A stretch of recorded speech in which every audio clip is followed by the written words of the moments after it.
चलिए पहले आप एक बारी के लिए शेप को समझ लें। अगर आप शेप को नहीं समझे रहेंगे, ये कंफ्यूजन कभी क्लियर नहीं होगा। तो मैंने आपको समझाने के लिए आपका ब्रेकफास्ट तैयार किया है। ये देखो यहाँ पे हमारे पास 4 अंडे हैं, ठीक है। बस गिर ना जाए, अदरवाइज मेरा कपड़ा भी गंदा होगा, बेड भी गंदा होगा। तो ये 4 अंडे हैं, मुर्गी के अंडे हैं, ठीक है। आयुष खाएगा अंडा? ले आओ, बर्थडे गिफ्ट दे रहा हूँ, आ जाओ इधर। हाँ खा लूंगा खा लूंगा खा लूंगा। खा लोगे? तो देखो 4 शेप समझा रहा हूं। पहले लीनियर। लीनियर अगर है तो ये चारों अंडे एक प्लेन पर अरेंज होंगे, एक के बाद एक। कुछ ऐसा, कुछ ऐसा। ये चारों अंडे एक के बाद एक अरेंज हुए, दिस इज लीनियर। लीनियर कितनों को क्लियर है? देखो दिस इज लीनियर। लीनियर कितनों को क्लियर? हाथ खड़ा कर दो। लीनियर। तो सभी को लीनियर क्लियर है। अब आते हैं टी शेप। 2 in 1 plane. देखो 2 in 1 प्लेन है, and 2 in 1 plane opposite to that plane, यानी कि ये, यानी कि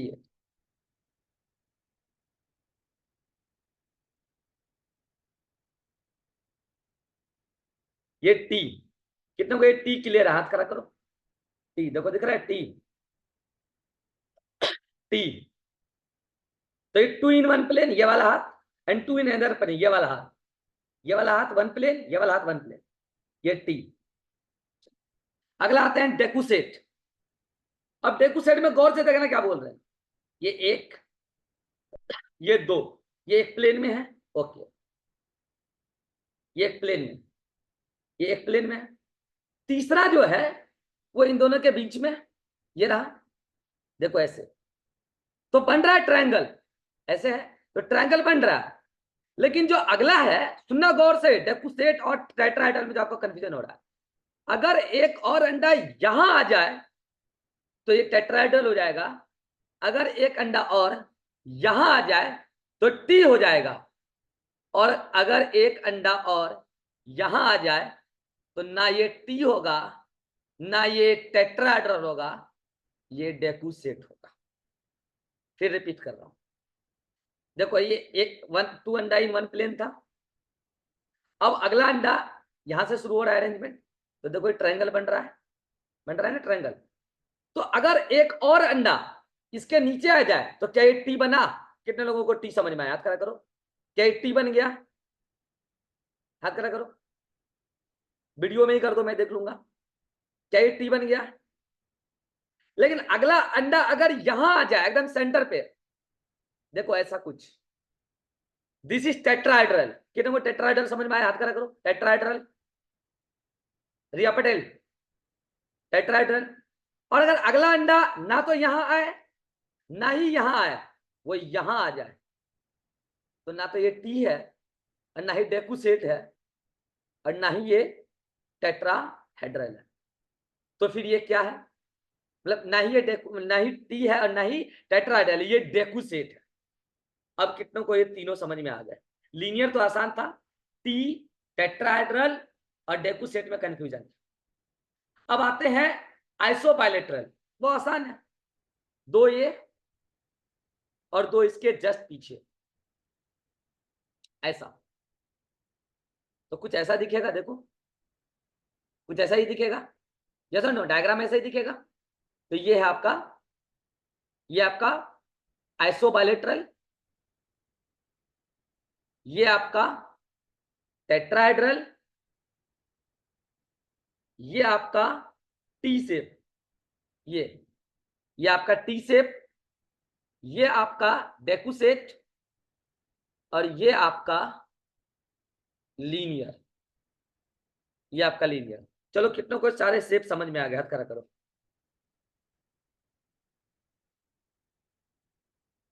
आयुष कह रहा सर अंडा दे दीजिए बस आप। अंडा लोगे आयुष? अंडा लेके जाओगे? नहीं। तो ये देखो 4 माइक्रोस्पोर अगर इस तरीके से अरेंज हो गए चारों के चारों। रिया पटेल, ये कौन सा शेप है? ये लीनियर। लीनियर। लीनियर। दो इन वन प्लेन और दो in one plane opposite to that previous plane, ये कौन सा है Lucky? T shaped. T shape. ये देखो ट्रायंगल बने, ट्रायंगल बने, लेकिन जो अगला है वो एक और जो है वो इसके जस्ट पीछे है, जस्ट पीछे, नीचे नहीं, नीचे होता तो टी हो जाता, इसके जस्ट, सिर्फ इसके जस्ट पीछे है, तो वो कैसा है शुभम? डेकुसेट। डेकुसेट। अगला तीन है और ट्रायंगल बने, और जो एक और है वो यहां पे इनके सेंटर के पीछे है, ये कैसा है रिया पटेल? ये टेट्राहेड्रल। टेट्राहेड्रल। और जो चार बने, एक दो तीन चार, ये कैसा Nidhi? Iso bilateral. Iso bilateral. बस इन तीनों के एग्जांपल नहीं याद रखने हैं, पूछा नहीं जाता है। ये पाया जाता है डाइकोट में और ये पाया जाता है मोनोकोट में। मोनोकोट डाइकोट मैंने अच्छे से समझाया, मॉर्फोलॉजी में भी, एनाटॉमी में। ये प्रिमिटिव टाइप है और ये एडवांस्ड टाइप। आपको वहां पर भी बताया था, याद है? बताओ इस दुनिया में पहले मोनोकोट आया है कि डाइकोट आया है लकी? पहले डाइकोट। हाँ। डाइकोट। तो ये एडवांस टाइप है और ये प्रिमिटिव टाइप। तो आप बोलो अब टेट्राहेड्रल बनता कैसे है और आइसोबायलेटरल बनता कैसे है, ये मैकेनिज्म मैं आपको बता रहा था। शेप क्लियर है? अब देख लो ना, यहाँ पे मैंने ग्रीन कलर से बनाया है, देख लो आप। अगर सिर्फ इसके जस्ट पीछे एक सेल है, नीचे वाले के जस्ट पीछे, तो दैट्स द डेकुसेट। अगर इन तीनों के सेंटर पर आगे या पीछे है तो दैट्स द टेट्राहेड्रल। आसान है। चलिए, तो मैं बोल रहा था कि एक माइक्रोस्पोर मदर सेल, उसने क्या किया? Meiosis one. तो मियोसिस वन में उसने क्या किया बोलो? Karyokinesis one. K1 मतलब कैरियोकाइनेसिस वन। फिर उसने क्या किया? Cytokinesis one. फिर उसने क्या शो कर दिया? मियोसिस टू का कैरियोकाइनेसिस टू। फिर उसने क्या शो कर दिया? Cytokinesis two. यानी कि एवरी कैरियोकाइनेसिस के बाद साइटोकाइनेसिस हो रहा है। क्या हो रहा है? एवरी कैरियोकाइनेसिस के बाद साइटोकाइनेसिस हो रहा है। एवरी कैरियो साइटोकाइनेसिस के बाद फिर कैरियोकाइनेसिस, फिर से cytokinesis. This type of cell division is called as simultaneous cytokinesis. मतलब हर कैरियोकाइनेसिस के बाद cytokinesis. This type of cell division is called as simultaneous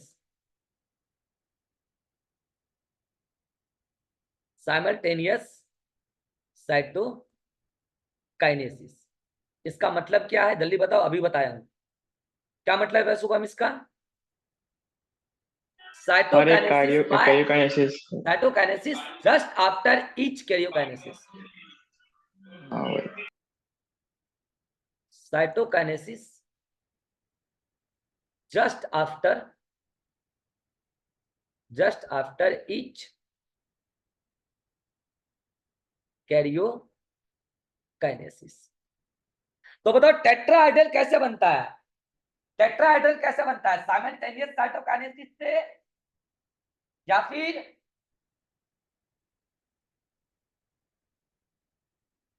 नहीं ऐसे नहीं, this is called as simultaneous cytokinesis, यानी कि आफ्टर कंप्लीट कैरियोकाइनेसिस। मैंने गलत बताया यहाँ पे, रुको, ये अंडा को पहले अलग करने दो यार, मेरा ध्यान इस पे है। हाँ, तो ऐसा जो साइटोकाइनेसिस है, this type of cytokinesis is called as successive cytokinesis. एक के बाद एक हो रहा है ना, तो this is called as successive cytokinesis. This is called as successive. This is called as successive cytokinesis. और मैंने एक्चुअली डायग्राम उल्टा बता दिया। ये जो मैंने आपको अभी मैकेनिज्म बताया ना, ये आपको आइसोबायलेटरल का मैकेनिज्म है। उल्टा हो गया, कोई बात नहीं है, यहाँ पे मैं नाम चेंज कर दे रहा हूँ। दिस इज आइसोबायलेटरल, मैं स्लाइड सही बना के दे दूंगा, आइसो बायलेटरल। और ये वाला डायग्राम इधर ले लेना, ये वाला इधर कर दूंगा मैं, ठीक है। तो ये जो लास्ट में अरेंजमेंट होगा, ये अरेंजमेंट ऐसा हो जाएगा। आज समझ में क्या बोल रहा हूँ, फिर से बता रहा हूँ। एक माइक्रोस्पोर मदर सेल था, एक माइक्रोस्पोर मदर सेल के अंदर पहले कैरियोकाइनेसिस हुआ, तो 2 सेल बन गए, 2 डिवाइडिंग माइक्रोस्पोर मदर सेल। उससे क्या हुआ, साइटोकाइनेसिस कंप्लीट होने के बाद 2 सेल अलग अलग हो गए। वो दोनों सेल ने क्या शो किया, मियोसिस 2 और मियोसिस 2 शो करने के बाद 4 माइक्रोस्पोर बने।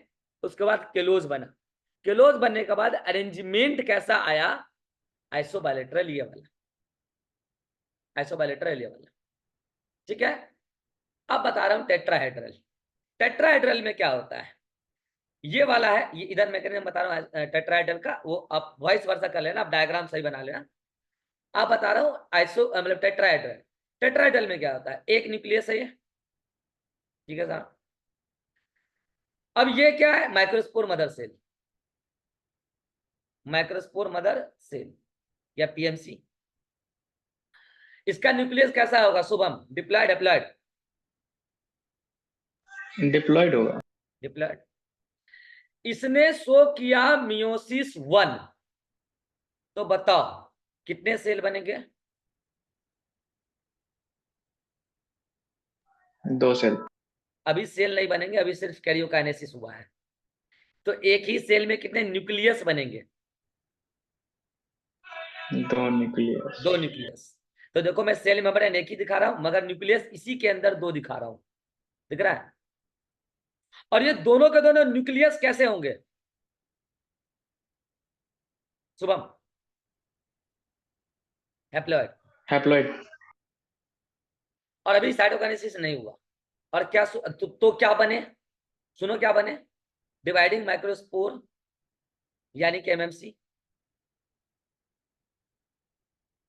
डिवाइडिंग एमएमसी या माइक्रोस्पोर मदर चलिए पीएमसी। लकी, स्टार्टिंग कितने से हुआ था, 1 या 2 से? एमएमसी कितने थे स्टार्टिंग में? 1। एक। और अभी भी एमएमसी कितने हैं? एक ही है, एक लेकिन 2 ही है, न्यूक्लियस के साथ। लेकिन 2 न्यूक्लियस। और इन्होंने क्या शो कर दिया, मियोसिस 2, मियोसिस 2। और इन्होंने मियोसिस 2 का क्या शो किया है, कैरियोकाइनेसिस, यानी कि कैरियोकाइनेसिस 2, कैरियोकाइनेसिस 2। तो बताओ 1 से कितने न्यूक्लियस हो जाएंगे निधि? 1 से 2, 2 से 4 हो गए। 2 से 4 न्यूक्लियस। सेल अभी भी कितना है निधि? एक ही है। एक ही। तो क्या बोलेंगे उसको, 1। अब ये डिवाइडिंग फेज में ही है ना, मान लो, क्योंकि साइटोकाइनेसिस तो कंप्लीट हुआ नहीं है। डिवाइडिंग एमएमसी या पीएमसी। और चारों न्यूक्लियस कैसे होंगे, हैप्लॉइड की डिप्लॉइड? हैप्लॉइड। हैप्लॉइड। अब क्या होगा, केलोस बनेगा कुछ ऐसा कि, केलोस बनेगा कुछ ऐसा कि अरेंजमेंट आएगा, एक ये सेल, एक ये सेल, एक ये सेल, और इसके जस्ट पीछे एक सेल यहां सेंटर पे। और शेप कैसा आएगा, टेट्राहेड्रल। और ये सब किससे सेपरेट हो जाएंगे, केलोस से। ये सब सेपरेट किससे हो जाएंगे, केलोस से। और शेप कैसा आ जाएगा, टेट्राहेड्रल। तो बताओ अब 4 क्या बन जाएंगे, माइक्रोस्पोर। 4 क्या बन जाएंगे, जल्दी बोलो, माइक्रो स्पोर्स। और शेप कैसा होगा, कुछ ऐसा। शेप कैसा होगा, टेट्राहेड्रल। मैं स्लाइड सही करके भेज दूंगा, टेट्राहेड्रल। यहां पे न्यूक्लियस कितने थे रिया पटेल, जल्दी बोलो, न्यूक्लियस कितने थे? एक 1 न्यूक्लियस। 1 यहाँ पे न्यूक्लियस कितने थे एक सेल के पास? 2 2 न्यूक्लियस। यहाँ न्यूक्लियस कितने हैं? 4 4 न्यूक्लियस। शुभम, यहाँ जो न्यूक्लियस थे वो हैप्लॉइड था कि डिप्लॉयड? डिप्लॉयड। और यहाँ जो न्यूक्लियस है वो सारे के सारे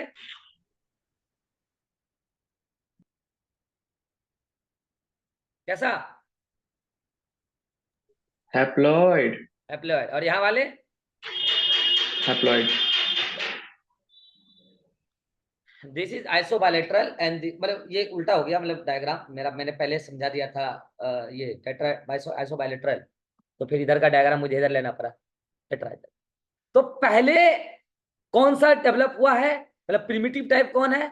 टेट्राहेड्रल, जो अभी इधर पर आया। और बाद में आया आइसोबाइलेटरल, क्योंकि मतलब मोनोकोट बाद में आया और डाइकोट पहले आया है। So this is the arrangement of pollen tetrahedral. अब बोलो नोट्स, ये वाला पेज में फ्रेशली बना के दे दूंगा आपको उसमें पीडीएफ में, ठीक है? यहां तक कोई दिक्कत है तो आप बोलो। Any problem Shubham? सर वो कैलोज वाला बताने लगे आप। कैलोस कब बनेगा? वो पूछे नहीं थे, कैलोज और सेल प्लेट एक साथ नहीं बनते हैं, एक टाइम पे एक ही बनेगा ना, वो मेरा डाउट था। अच्छा सुनो, ये आपका क्या है अभी, ये है आपका सेल प्लेट, यही है cell membrane basis, cell wall, ठीक है? यहाँ पे इसके बाहर मान लो एक सेल वॉल।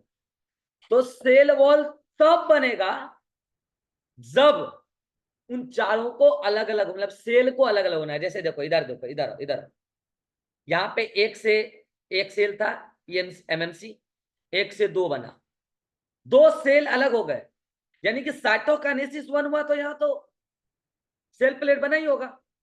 बिना साइटोकाइनेसिस 1 में सेल प्लेट बने बिना साइटोकाइनेसिस 1 कैसे होगा? यानी कि अभी यहाँ बिना केलोज बने सेल प्लेट बना। उसके बाद ये डायग्राम काटो, ये तो उधर का डायग्राम है ना बेसिकली। इसके बाद ये आया है, ये कहाँ गया ये? अरे डायग्राम होच पोच हो गया है, ठीक है? मैं नेक्स्ट क्लास में एक बार फिर से बता दूंगा, ठीक है? तो साइटोकाइनेसिस के बाद अब दोबारा क्या हुआ है? कैरियोकाइनेसिस। तो अब वहां अगेन से क्या हुआ? Nuclear division. और न्यूक्लियर डिवीजन होने के बाद क्या हुआ है? दोबारा से अरेंजमेंट, यानी कि साइटोकाइनेसिस, तो दोबारा से सेल प्लेट, और तब जाके बना क्या? केलोज। चारों को अलग अलग किया गया। इसमें आओ, किसमें? आइसोबाइलेटरल में एक पीएमसी से 2 पीएमसी नहीं बना, सेल एक ही रहा, तो सेल प्लेट अभी नहीं बना। उससे एक ही एमएमसी अभी भी है, यानी कि एक ही पीएमसी अभी भी है, 2 नहीं बना है। न्यूक्लियस भले ही 4 हो गए, अभी भी ना तो केलोज बना है ना ही सेल प्लेट बना है। लास्ट में जाके अब एक साथ क्या होगा? साइटोकाइनेसिस। एक साथ क्या होगा? साइटोकाइनेसिस। साइटोकाइनेसिस एक साथ होगा, साइटोकाइनेसिस 1 और 2 कह सकते हैं।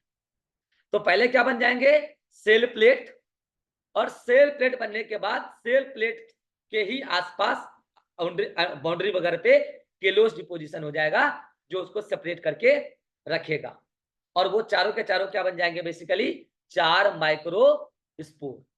सेल प्लेट बाद में थोड़ा बहुत बनेगा, पहले केलोज बन जाएगा।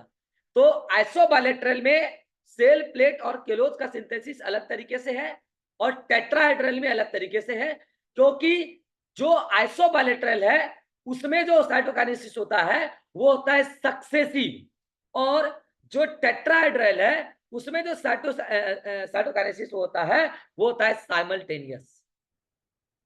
इसमें होता है साइमल्टेनियस। बोलो शुभम, अब आपका डाउट क्लियर है? Yes sir. मुझे पता है डायग्राम होच-पोच हो गया है, तो आपको नोट्स बनाने में कंफ्यूजन आएगा। आप ये वाला पेज आपको मैं कंप्लीट बना के दूंगा, आपको एज इट इज क्या कर लेना है? लिख लेना है। समझा तो दिया ही, नेक्स्ट क्लास में अगर दोबारा समझा दूंगा, ठीक है? कॉन्सेप्ट तो समझ में आ ही गया होगा, डायग्राम बस उल्टा हो गया। हाँ Riya Patel, any confusion? No, sir. Nidhi, no sir. Lucky? No sir. चलिए अभी एनसीईआरटी कुछ नहीं पढ़ना है। अब नेक्स्ट क्लास में हम पढ़ेंगे स्ट्रक्चर ऑफ पोलेन, कि पोलेन कैसा होता है। अभी एनसीईआरटी नहीं पढ़ना। चलिए तो मिलते हैं अगली क्लास में।